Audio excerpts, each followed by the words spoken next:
Thank you. Please sit down. No need for all that standing and clapping.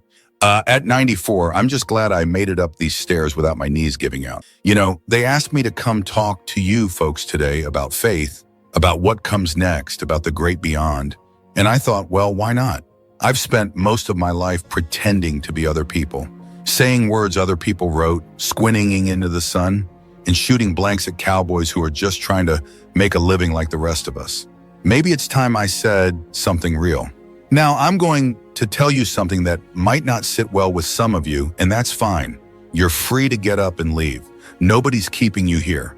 But if you stay, I want you to really listen. Not the kind of listening where you're already preparing your argument in your head, but the kind where you actually hear what's being said. Most Christians have no idea what is waiting for them beyond the grave. There, I said it. And before you start thinking this is some fire and brimstone speech, or some plea to get more people through the church doors, let me stop you right there. This isn't about scaring you or converting you or making you feel guilty about missing Sunday service. This is about something else entirely. I've been thinking about death a lot lately. You tend to do that when you're 94 and most of your friends are gone. When you've outlived most of the people you have made movies with, worked with, loved, death stops being this abstract concept that happens to other people and becomes this companion that walks beside you. Patient, quiet, waiting. And you know what I've noticed? Most Christians, and I mean this respectfully, talk about heaven like it's a retirement home in Florida. Eternal golf courses, perfect weather, seeing grandma again, no more pain or suffering. They've turned the great mystery of existence into a rewards program. Be good here, get points, cash them in for an eternity of comfort. But is that really what awaits us? Is that really what 2,000 years of faith, of martyrs, of mystics, of people who gave up everything, is that what they were reaching for? A cosmic vacation that never ends? I don't think so. Let me tell you what I think most Christians don't understand about what's waiting for them. It's not about harps and clouds. It's not about walking on streets of gold or living in a mansion. Those are just metaphors, pictures painted with the limited language of human beings trying to describe something that can't really be described. What's waiting is transformation. Complete, total, absolute transformation. You see, we spend our whole lives building this identity. We're a father, a mother, a carpenter, a teacher, a Democrat, a Republican, a Cowboys fan, a person who hates cilantro. We build these walls of identity brick by brick, and we think that's who we are. We think that's what we're protecting, what we're defending, what we're taking with us. But death strips all that away. When you stand at that threshold, when you take that step into whatever comes next, you don't get to bring your opinions with you. You don't get to bring your grievances, your grudges, your carefully constructed personality. You don't get to bring your certainty that you were right and they were wrong. All of that burns away. And what's left? What's left after everything that isn't truly you has been stripped away? That's what most Christians don't understand. That's what they're not prepared for. They think they're going to die and wake up as themselves, just in a better neighborhood. They think they'll recognize themselves in the mirror if mirrors exist there. They think they'll still prefer chocolate to vanilla, still root for the same team, still hold the same beliefs. But what if the real gift, the real grace, the real promise of what comes next is that you finally get to let go of all of that? What if heaven isn't about being comfortable? What if it's about being times true asterisk? I've made a lot of movies, played a lot of characters, and you know what I learned? The best performances come when you stop trying to control everything, when you stop forcing it, when you let go and trust the moment. Death is like that. It's the ultimate letting go. Most Christians are terrified of that. They don't say it, but they are.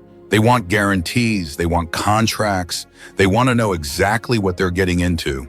They want God to be like a movie producer who explains the whole plot before shooting starts. But that's not faith. That's just another transaction. Real faith, the kind that actually means something, is stepping into the complete unknown and trusting that whatever is there, whatever is waiting, is exactly what should be waiting. Not what you want, not what you expect, but what times is asterisk. Now, I know what some of you are thinking, but Clint, the Bible says this. The Bible promises that, and yes, it does. The Bible is full of promises, full of descriptions, full of attempts to put the infinite into words that finite beings can understand. But here's the thing about words. They're just fingers pointing at the moon. They're not the moon itself. You can read every book ever written about water. But until you dive in, you don't know what wet feels like. Most Christians have read about the water. They've studied it, debated it, built entire theological systems around it, but they haven't jumped in. They're standing on the shore arguing about the temperature, the depth, the salinity, whether it's safe, whether they should wait, whether they need swimming lessons first. And death is God saying, time's up, jump. What's waiting for you beyond that jump? I'll tell you what I think. I think what's waiting is everything you were afraid to be while you were alive. I think what's waiting is the version of yourself you caught glimpses of in your best moments. The you that loved without condition. The you that forgave without keeping score. The you that existed before you learned to be afraid, before you learned to protect yourself, before you learned that the world was something to be defended against. I think what's waiting is the truth of who you are without all the lies you told yourself to make it through the day. And that's terrifying because we've all told ourselves a lot of lies. We've told ourselves that we're separate from each other. That's lie number one. We've told ourselves that we need to compete to win, to be better than. That's lie number two. We've told ourselves that there's not enough love, not enough grace, not enough room at the table. So we better make sure we get ours. That's lie number three. And we've told ourselves that death is the end, that it's something to be feared, that it's a failure, a defeat, a tragedy. But what if death is actually the moment when all those lies stop working? What if it's the moment when you finally see clearly? Most Christians think they already see clearly. They think they've got it figured out. They've got their doctrine, their denomination, their interpretation. They know who's saved and who isn't. They know who's in and who's out. They've got the checklist, and by God, they've checked every box. But what if the checklist doesn't matter? What if God isn't sitting up there with a clipboard marking you presenter or absent, a pass or fail? What if what's waiting for you is just love? Pure, uncomplicated, overwhelming love. The kind of love that doesn't care if you said the right prayer or believed the right things or went to the right church. The kind of love that just times is asterisk regardless of what you did or didn't do. Most Christians aren't ready for that because that kind of love means they don't get to be special. It means they don't get to be part of the exclusive club. It means everyone they spent their lives judging, condemning, excluding. It means those people are there too, standing in the same love, receiving the same grace. And that's hard. That's really hard because we want to believe that our suffering mattered, that our sacrifice mattered, that our obedience mattered. We want God to be fair, to reward the good and punish the bad, to make sure everyone gets what they deserve. But what if mercy means nobody gets what they deserve? What if grace means the scales don't ever balance? What if love means the last or first and the first or last and everyone ends up at the same feast anyway? I've been around a long time. I've seen a lot of people die. And you know what I've noticed? The people who die the easiest, the most peaceful, aren't the ones who were the most religious. They're the ones who learn to forgive. They're the ones who learn to let go. They're the ones who learn that love is the only thing that matters and everything else is just noise. Those people, they're ready for what comes next because they've already started the transformation. They've already begun the process of letting go of who they thought they had to be and becoming who they actually are. Most Christians are still clutching their identities, their beliefs, their certainties. They're going to fight death every step of the way, not because they don't believe in heaven, but because they're not ready to let go of earth. And I get it, I really do. This life is all we know. These bodies, these relationships, these experiences, they're real. They matter. Letting go of them feels like losing everything. But what if you're not losing anything? What if you're just finally putting down a heavy load you were never meant to carry in the first place? What if the real tragedy isn't death, but living your whole life pretending to be someone you're not? What if the real loss isn't leaving this world, but never fully arriving in it because you were too busy worrying about the next one? Most Christians spend so much time thinking about heaven that they forget to be alive here. They're so concerned with the destination that they miss the journey. They're so focused on not sinning that they forget to love. They're so busy being right that they forget to be kind. And then they die and they meet God and God says, I gave you a life. Did you live it? I gave you a world. Did you love it? I gave you other people. Did you see me in them? And they stammer and say, but I was preparing for heaven. I was being good. I was following the rules. And God says, I didn't ask for good. I asked for love. I didn't ask for rules, I asked for relationship. I didn't ask you to prepare for heaven. I asked you to bring heaven here.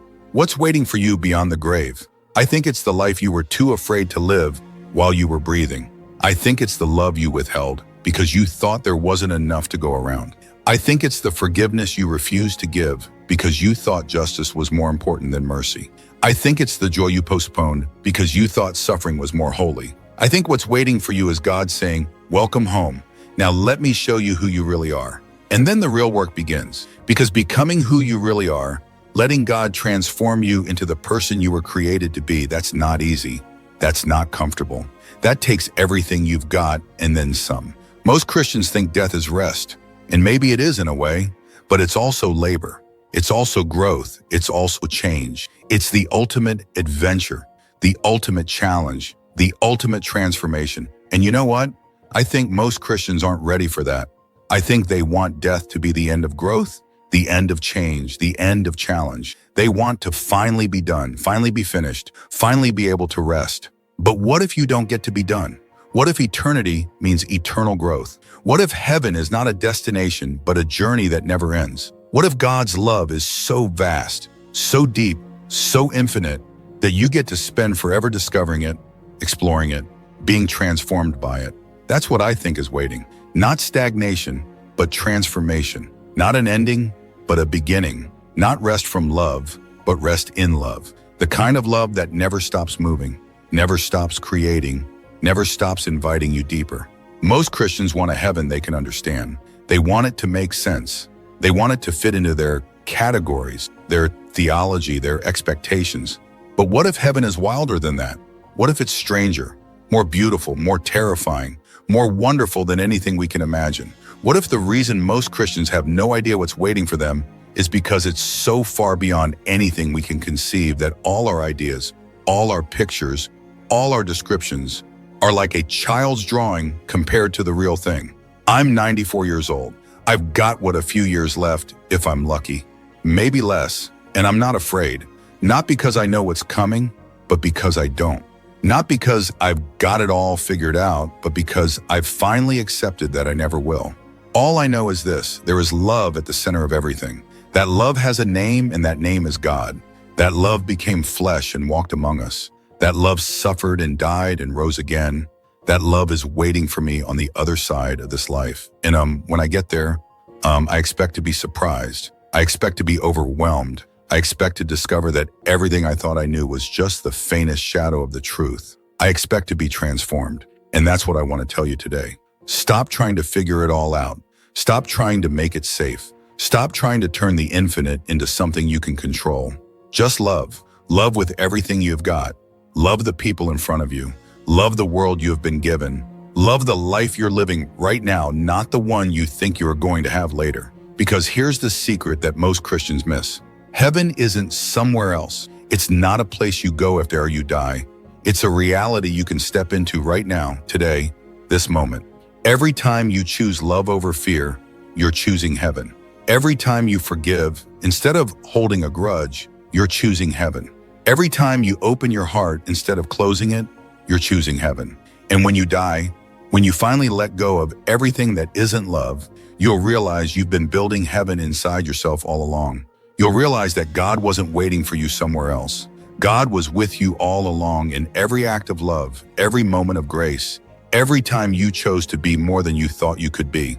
That's what's waiting for you beyond the grave. Not a reward for being good, not a prize for believing the right things, but the fullness of what you've been becoming all along. Most Christians don't understand this. They think it's all about the future, about what happens after. But the truth is, it's happening now. The transformation is happening now. Heaven is invading earth now.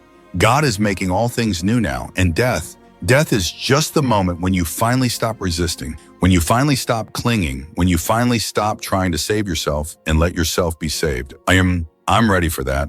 Not because I'm not afraid, but because I've learned that perfect love casts out fear. Not because I understand it, but because I trust it.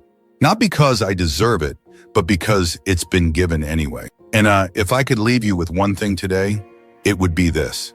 Stop waiting for heaven to begin. Stop postponing your life until after you die. Stop holding back your love because you're afraid there's not enough. There is enough. There has always been enough. There will always be enough. God is enough. And when you finally understand that, when you finally let that truth sink all the way down into your bones, then you'll begin to understand what's waiting for you beyond the grave. Not something different, not somewhere else, but more of this. More love, more truth, more beauty, more life, life eternal.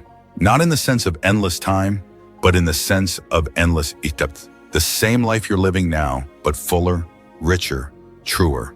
The same love you're experiencing now, but without all the barriers you've built to protect yourself from it. That's what's waiting. That's the promise. That's the hope. And most Christians have no idea. They're still thinking about harps and clouds. They're still worried about who's in and who's out. They're still trying to earn something that's already been freely given. But you can be different. You can start living eternal life right now. You can start being the person you were created to be right now. You can start loving like there's no tomorrow right now. Because honestly, there might not be a tomorrow. Not for me at 94, maybe not for you either. Life is fragile. Life is precious. Life is now, so don't waste it. Don't waste it being afraid. Don't waste it being small. Don't waste it trying to protect yourself from the very thing you need most. Love. That's all there is. That's all there ever was. That's all there ever will be. Love. And when you die, when you step across that threshold, when you finally let go of everything that isn't love, you'll find yourself exactly where you've always been in the heart of God, which is exactly where you are right now, whether you know it or not. Thank you for listening. Now go live, really live. The time you have left, however long or short it is, don't waste it. Don't hold back. Don't play it safe. Jump in. The water's fine, and I'll see you on the other side. Or maybe I'll see you right here, right now, if we're both brave enough to open our eyes to what's already real. God bless you all.